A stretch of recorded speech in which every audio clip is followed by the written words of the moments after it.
आज हम लोग सीखेंगे वर्ग और आयत के बारे में, यानी स्क्वायर और रेक्टेंगल। तो पहले ये जान लेते हैं वर्ग और आयत में फ़र्क क्या है। तो वर्ग जो होता है उसकी चारों भुजाएं कैसी होती हैं? समान होती हैं, और जबकि आयत में ऐसा नहीं होता है। इसकी भुजाएं जो हैं समान नहीं होती हैं, कोई बड़ी होती है कोई छोटी होती है। लेकिन वर्ग में क्या होता है, वर्ग की जितनी भी भुजाएं होती हैं वो कैसी होती हैं? समान होती हैं। जैसे कि आप लोग देखेंगे अभी यहाँ से अगर मैं निकाल दूँ ये लाइन, ठीक है, अगर यहाँ से मैं ये लाइन निकाल दूँ इस तरह से और फिर एक यहाँ से निकाल दूँ, तो मैं देखूँगा पता है क्या कि एक और दो और दो, तो मतलब यहाँ से भी दो हैं और यहाँ से भी दो ही हैं। तो ये क्या है, हमारा वर्ग है, क्योंकि वर्ग की क्या होती है, चार भुजाएं समान होती हैं। लेकिन जब हम इसमें देखेंगे इस तरह से, तो हम देख रहे हैं यहाँ पे ये, तो इसमें क्या हो गया, एक दो तीन, यहाँ पर तो हमारी तीन हो गई, ठीक है, फिर एक दो तीन और चार। तो क्या हो रहा है कि यहाँ से तो हमारे चार बॉक्स बन रहे हैं और यहाँ से हमारे तीन। तो ये क्या है, ये समान नहीं है, जबकि वर्ग में क्या होती है, भुजाएं समान होती हैं। तो इसलिए वर्ग और आयत में यही फ़र्क होता है। तो पहले हम लोग देखते हैं वर्ग के बारे में कि वर्ग को किस तरह से निकालते हैं। तो हमारे पास ये आकृति है, तो इसमें पूछा गया है कि दी गई आकृति में कितने वर्ग हैं। तो वर्ग को निकालने की ट्रिक होती है, जैसे कि पहले हम इसके बॉक्स गिनते हैं। तो इसके बॉक्स गिनेंगे, एक दो तीन, तीन बॉक्स अगर यहाँ तक हुए हैं तो तीन ही बॉक्स यहाँ तक भी होंगे। जैसे एक दो तीन, तो यहाँ भी तीन है और यहाँ भी तीन है। तो वर्ग की पहचान ही यही है कि इसकी भुजाएं कैसी होती हैं, समान होती हैं। तीन अगर सीधे सीधे जाएंगे तो तीन तिरछे जाएंगे। तो हम इसे निकालने के लिए क्या करते हैं कि हम जो है हर खाने का स्क्वायर कर देते हैं, वर्ग कर देते हैं और फिर उसे जोड़ देते हैं। जैसे कि इस खाने को हम मान लेते हैं ये एक है, ठीक है, इसको हम बाहर निकाला, इसका वर्ग, या यूं ही समझ लीजिए, देखिए ए का स्क्वायर, ठीक है, प्लस बी का स्क्वायर प्लस सी का स्क्वायर। तो ए का स्क्वायर कितना, एक है, ठीक है, फिर हम क्या करेंगे, प्लस का चिन्ह लगाएंगे, दो का स्क्वायर, फिर प्लस का चिन्ह लगाएंगे, तीन का स्क्वायर। तो देखिए एक का स्क्वायर एक होता है, दो का स्क्वायर हो गया चार और तीन का स्क्वायर हो गया नौ। तो जब हम इन सबको जोड़ेंगे तो हमारे पास कितने आ जाएंगे, नौ एक दस चार 14। तो इसमें कुल वर्ग कितने हैं, तो इसमें कुल वर्ग जो होंगे 14 होंगे। तो कुछ नहीं करना, ये जो वर्ग होते हैं किनारे के साइड के जो वर्ग हैं, देखिए यहाँ के ये जो वर्ग होते हैं इनको निकाल लेते हैं, उसके बाद इन्हें जोड़ देते हैं। अब देखते हैं ये वाला, इसमें कहा गया है कि दी गई आकृति में कितने वर्ग हैं। तो दी गई आकृति में वर्ग निकालने हैं, तो पहले हम लोग देख लेते हैं इसकी भुजाएं समान हैं या नहीं। तो इसकी भुजाएं फिलहाल समान ही होंगी, एक दो तीन चार। तो चार जब इस तरह की हैं तो चार ही इस तरह की होंगी, जैसे एक दो तीन चार। तो हमारे पास कितनी है, चार हैं।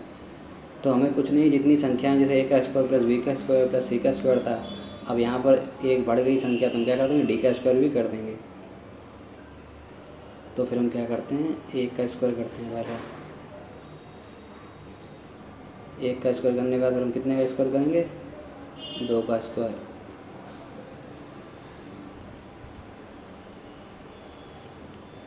फिर तीन का स्क्वायर,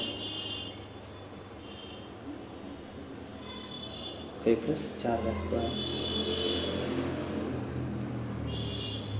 अब हम देखते हैं यहाँ पे 1 का स्क्वायर 1, 2 का स्क्वायर 4, 3 का स्क्वायर 9 और 4 का स्क्वायर होगा 16। अब इन सभी को हम क्या कर देते हैं, ऐड कर देते हैं, जोड़ देंगे।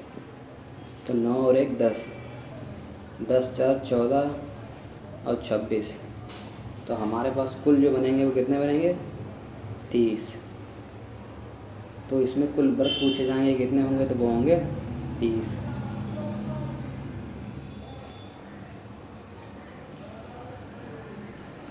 दी गई आकृति में कितने वर्ग हैं, तो सेम वही मेथड है, 1 2 3 4 5 6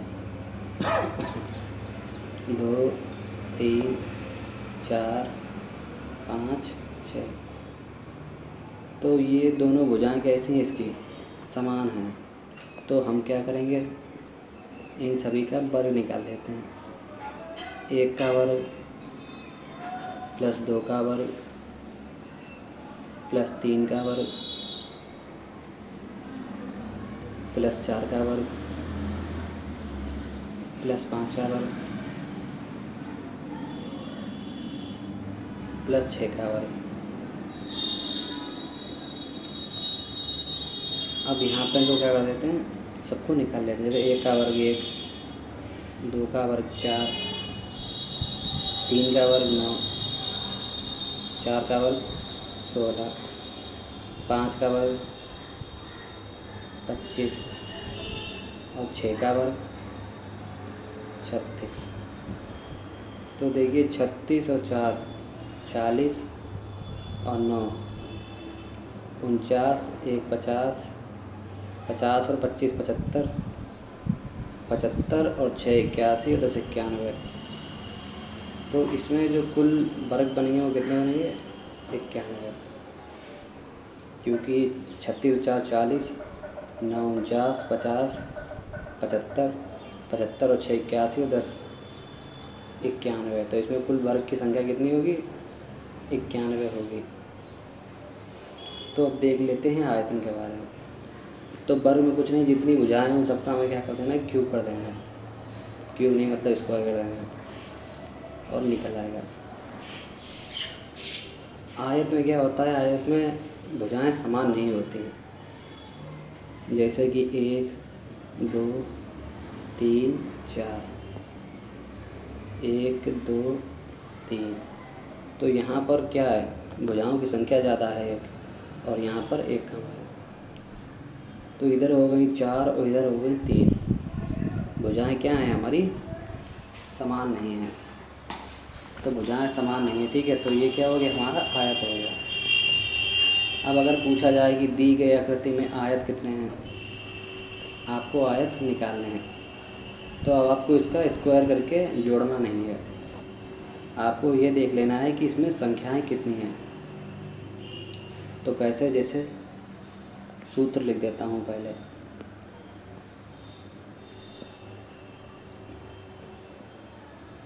देखिए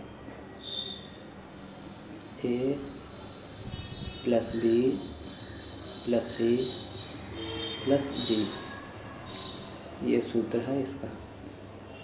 तो एक बार रो एक बार कॉलम, यही करना है हमें। फिर दोनों का गुणा कर देना है, रो और कॉलम का, ठीक है। हमें इसी तरह a प्लस बी से निकालना है और फिर रो और कॉलम का गुणा कर देना है। देखिए कैसे, 1 है प्लस लगा दिया, फिर 2 फिर प्लस लगा दिया, फिर 3 फिर प्लस लगा दिया, फिर 4 फिर प्लस लगा दिया। अब हमसे पूछा जाएगा कि कितने हुए, 4 3 7 और 2 9 और 1 10। तो इनकी संख्या हो गई 10। तो ये संख्या किसकी है, रो की है, ठीक है। अब हमसे पूछा जाए कॉलम की संख्या। तो देखिए 1 प्लस 2 प्लस 3, 3 2 5 और 1 6। तो इनकी संख्या कितनी हो गई, 6।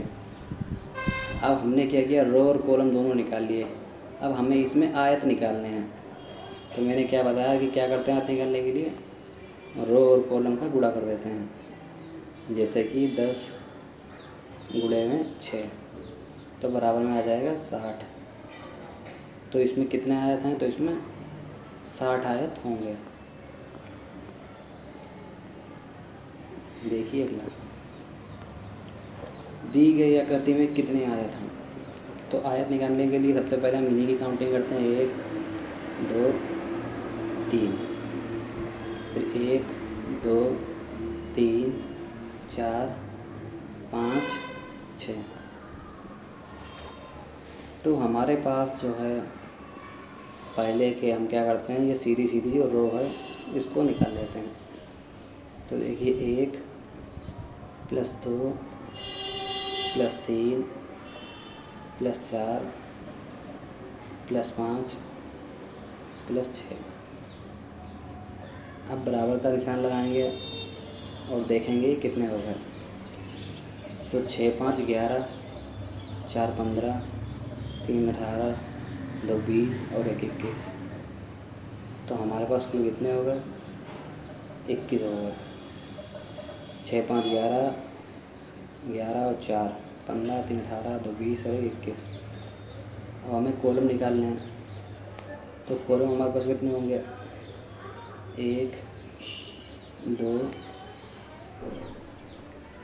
+ 3।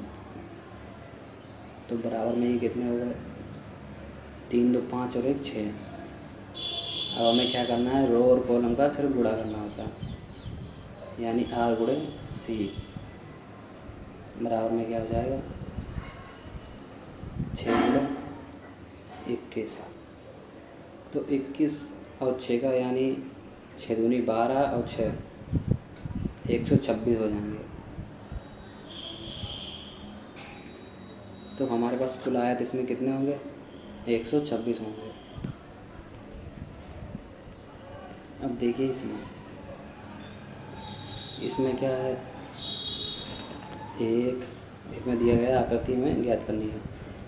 1 2 3 4, ठीक है, 1 2 3 4। अब क्या है, दोनों भुजाएं कैसी हैं इसकी, समान है, लेकिन फिर भी हमसे किसके बारे में पूछा गया है, आयत के बारे में। ज़रूरी नहीं समान हो गई तो ये वर्ग ही हो जाएगा, ये वर्ग तो है ही है, लेकिन हमसे आयत के बारे में पूछा गया है, ना कि वर्ग के बारे में। तो हम आयत के बारे में पूछा गया है तो आयत के हिसाब से ही लगाएंगे इसे। इस रो में देख लेते हैं, 1 2 3 4। तो 4 और 3 7, 2 9 और 1 10। तो हमारी रो का मान कितना हो गया, 10। अब हमें निकालना है हमारे कॉलम का मान। तो कॉलम का मान है 1 2 3, 10 ही होगा, मैं बता रहा हूँ आपको करने के लिए, 4।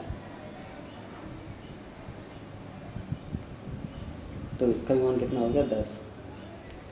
जब दोनों का मान हमें क्या हो गया, समान मिल गया, तो फिर हम क्या कर देते हैं, स्क्वायर डायरेक्ट कर दीजिए या 10 से 10 का गुणा कर दीजिए। तो 10 10 100, यानी इसमें हमारे कितने आयत होंगे, 100 आयत होंगे। अब देखिए ये आकृति, दी गई आकृति में कितने आयत हैं।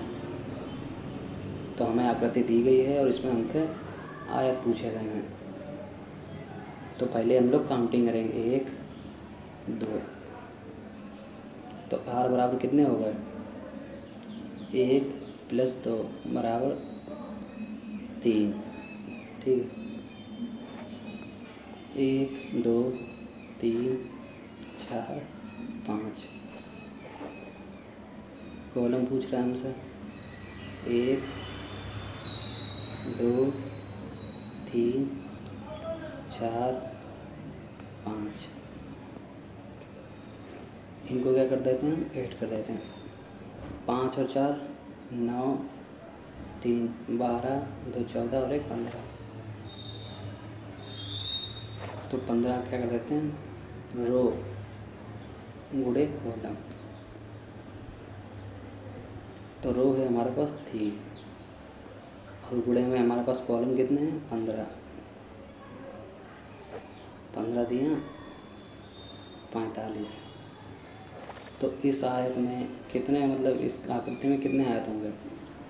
तो इस आकृति में कुल 45 आयत होंगे। तो ये आयत का पहला पार्ट है, बाकी आगे की आयत मैं आप लोगों को बाद में बताऊँगा दूसरे पार्ट में।